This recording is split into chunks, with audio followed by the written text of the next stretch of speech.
Today is Holi. This means recognizing that essentially life is a very exuberant process.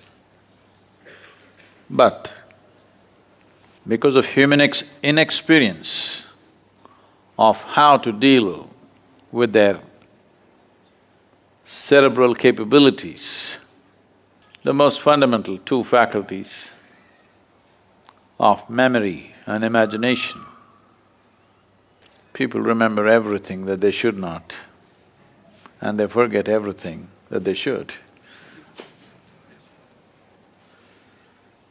And they imagine all kinds of things that they should not, and they cannot imagine something that will make their life beautiful. So Holi, if those of you who are not aware of this, on this day all over India, people throw colors at each other. They drench themselves in color. This is the day people are head to toe in all kinds of color, to symbolize that the essence of life is exuberance. And the reason why it's become so serious is because we remember things that we should not, and we imagine things that we should not. So Holi also means burning up all unnecessary things in our life. On this day, people bring out all old clothes and neighborhood children's toys. That's enterprise. All kinds of things that they don't need, they pile it up on the street and burn it.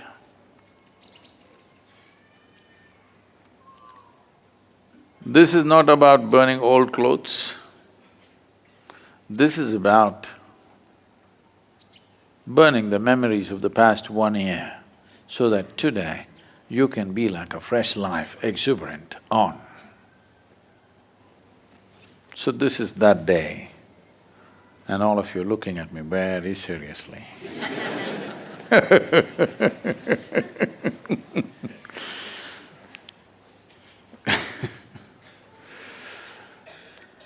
This is the time in India, this is the late spring, when the second slew of blossom should happen, but unfortunately this year has been such a bad drought. The mountains are looking brown for the first time in the last 6 to 7 years. They were looking brown 25 years ago, and we planted up this hill. But in the last 6, 7, 8 years, it's never looked brown, it's always been green. This year, it's turned brown because there's been no rain for almost 5 months now. But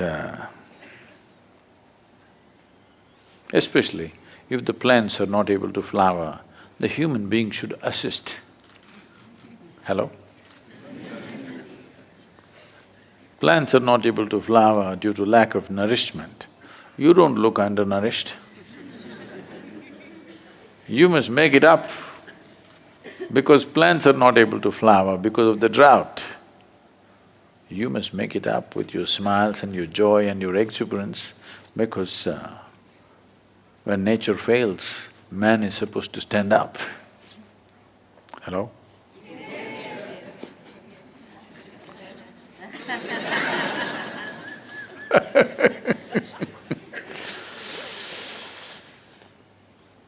The problem with a whole lot of people is they're constantly giving themselves a lecture. A lecture. Sitting in the satsang, not always are they listening to me, they're running a parallel lecture program. Any time of the day or night. It happened one night. Shankaran Pillai was walking home. He was going home. 2 a.m., 2 o'clock in the morning. And he was not able to hold a straight line because the damn planet is round, how to hold a straight line? So he was little wobbling around a bit. The policeman who was on the night beat stopped him and said, "Hey, you are not steady on your feet. Where do you think you're going at this time of the day?" Shankaran Pillai said, "I'm going for a lecture." The policeman asked, "Come on, 2 o'clock in the morning, who is giving a lecture?" Shankaran Pillai said, "You don't know my wife. It doesn't matter what time I get back, I get a lecture."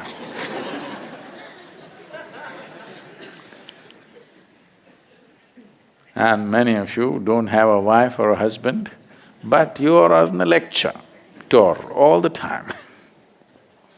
Self-help, this is called.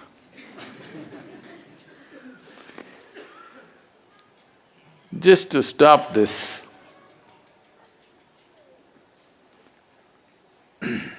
preoccupation with your own rubbish endlessly, most people think it's impossible. This is because they have not stopped identifying with their thought. Once you identify with it, you can't stop it. There is no need to stop it.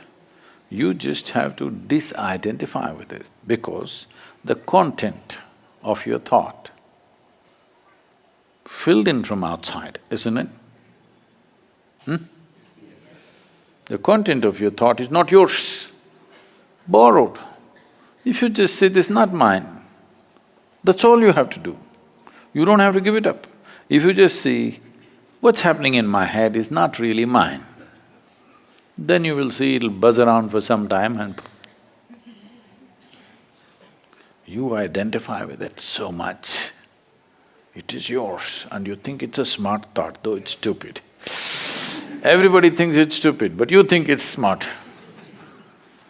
Doesn't matter, it messes up your life, but still you think it's smart. It doesn't let you sit down in one place, if not in ecstasy, at least peacefully, but you still think it's smart. If you do not know even how to be at ease, that's not smart, isn't it?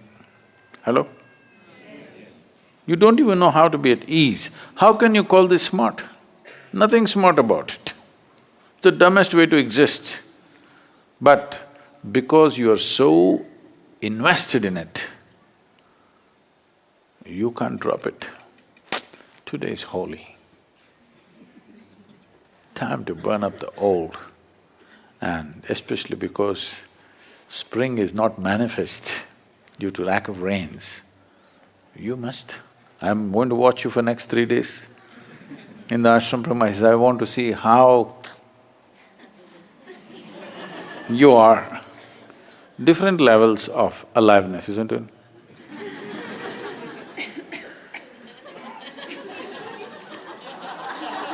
Yes, different levels of aliveness.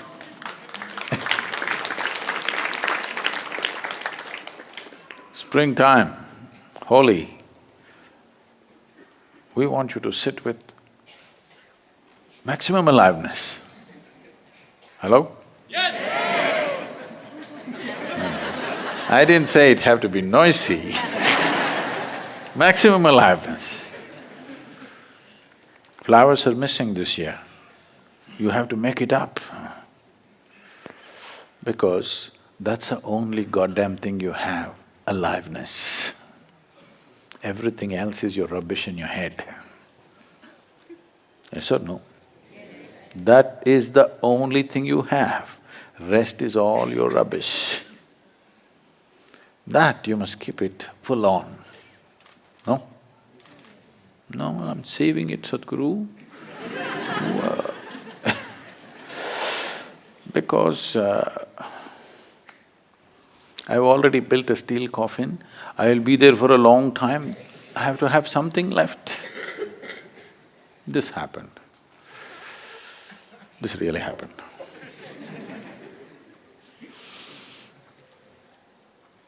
Again at 2 a.m. in the morning, the public prosecutor called the judge. The butler in the house said, "I can't wake him up, it's 2 o'clock in the morning." He said, "No, this is very urgent, you have to." Then he connected. This telephone rang in the bedroom and the judge picked up and asked, "Who is this?" "Mr. Justice, Justice Grover just passed away and I would like to take his place."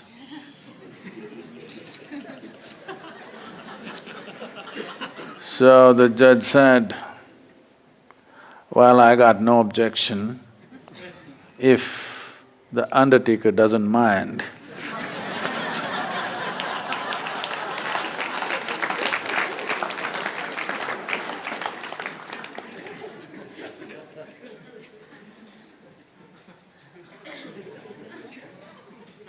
You want to act like you're already half in?